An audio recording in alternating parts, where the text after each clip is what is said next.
হাওরের জেলা সুনামগঞ্জে কৃষিতে দেখা দিয়েছে নতুন সম্ভাবনা। কম পুঁজি, অল্প সময়ে ফলন এবং বাজারে ভালো দামের কারণে লাউ চাষে আগ্রহ বাড়ছে বেকার তরুণদের। আবাদি অনাবাদি জমি কাজে লাগিয়ে অনেকেই স্বাবলম্বিতার পথে হাঁটছেন। তবে সফলতার গল্পের পাশাপাশি রয়েছে কিছু চ্যালেঞ্জও। বিশ্বম্ভরপুর কিংবা জামালগঞ্জ উপজেলা সব জায়গায় চোখে পড়ছে বাঁশের মাচায় ঝুলন্ত লাউ। আবাদি ও অনাবাদি এই দু ধরনের জমিতেই বাড়ছে চাষ।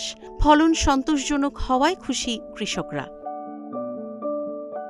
বিশ্বম্ভরপুরের চরগাঁও গ্রামের তরুণ কৃষক ফিরোজ মিয়া আড়াইকানি জমিতে লাউ চাষ করেছেন। প্রায় ১ লাখ টাকা বিনিয়োগ করে ইতোমধ্যে ৩.৫ লাখ টাকার লাউ বিক্রি করেছেন তিনি। চৈত্র মাস পর্যন্ত বাজারজাতকরণ চলবে বলে জানান তিনি। ১ লক্ষ টাকার মতো খরচ হইছে। বিক্রি মনে হয় ৩ লাখ ৩.৫ লাখ টাকার মতো বর্তমানে বিক্রি আছে আরকি এই পর্যন্ত।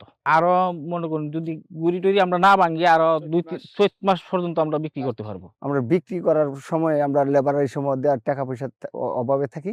আমরা যদি কিছু কৃষি থেকে ঋণ ফিন দিতেন, সহযোগিতা করতেন, তাহলে আমরা আরো বৃদ্ধি পাইলাম বলে আরো লাভবান হতে পারতাম। তো বাজারের তুলনার চাইতে এখানে যে সরজমিনে মাঠ থেকে যে অনেকে লাউ ক্রয় করে স্বল্প মূল্যে নিতে পারে। আর এলাকার যে যুব সমাজ আছে এখানে বেশিরভাগই বিঘার প্রায় প্রতিজনে ২ কেয়ার ৩ কেয়ার ৪ কেয়ার এইভাবে লাউ চাষ করার মাধ্যমে এখানে দেখা যাচ্ছে তারা প্রচুর পরিমাণ লাভবান হয়। একই গ্রামের মারাজ মিয়া ১.৫ কানি জমিতে লাউ আবাদ করে খরচ বাদে প্রায় ৭০,০০০ টাকা লাভ করেছেন।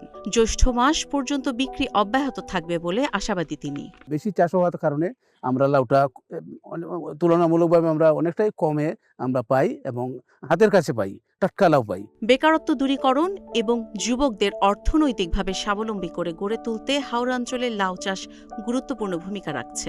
আমরা কৃষকদেরকে বিনামূল্যে কিছু বীজও দিয়েছি কৃষি গবেষণা থেকে সংগ্রহ করে, যাতে ১২ মাস লাউ পাওয়া যায়।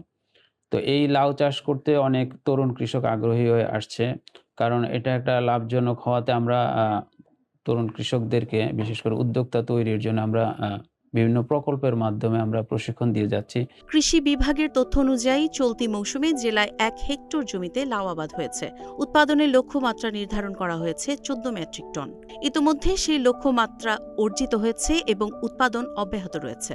চৈত্র বৈশাখ পর্যন্ত এ ধারা অব্যাহত থাকলে উৎপাদন আরও বাড়বে বলে আশা দায়িত্বশীলদের। আর্থিকভাবে সাপোর্ট দেওয়ার মতো আমাদের যেহেতু নেই, যদি তারা আমাদের সহযোগিতা নেয় তাহলে আমরা তো ব্যাংক থেকে তাদেরকে কৃষি ঋণ নেওয়ার ব্যবস্থা করে দিতে পারবো। হাওড় অঞ্চলে বেকারত্ব নিরসন ও বিকল্প আয়ের উৎস তৈরিতে লাউ চাষ নতুন দিগন্ত উন্মোচন করছে। তাই এই খাতে তরুণদের অংশগ্রহণ বাড়াতে সরকারি প্রণোদনা সহ সারের সংকট নিরসনে সরকার জোরালো পদক্ষেপ নেবে এমন দাবি সংশ্লিষ্টদের।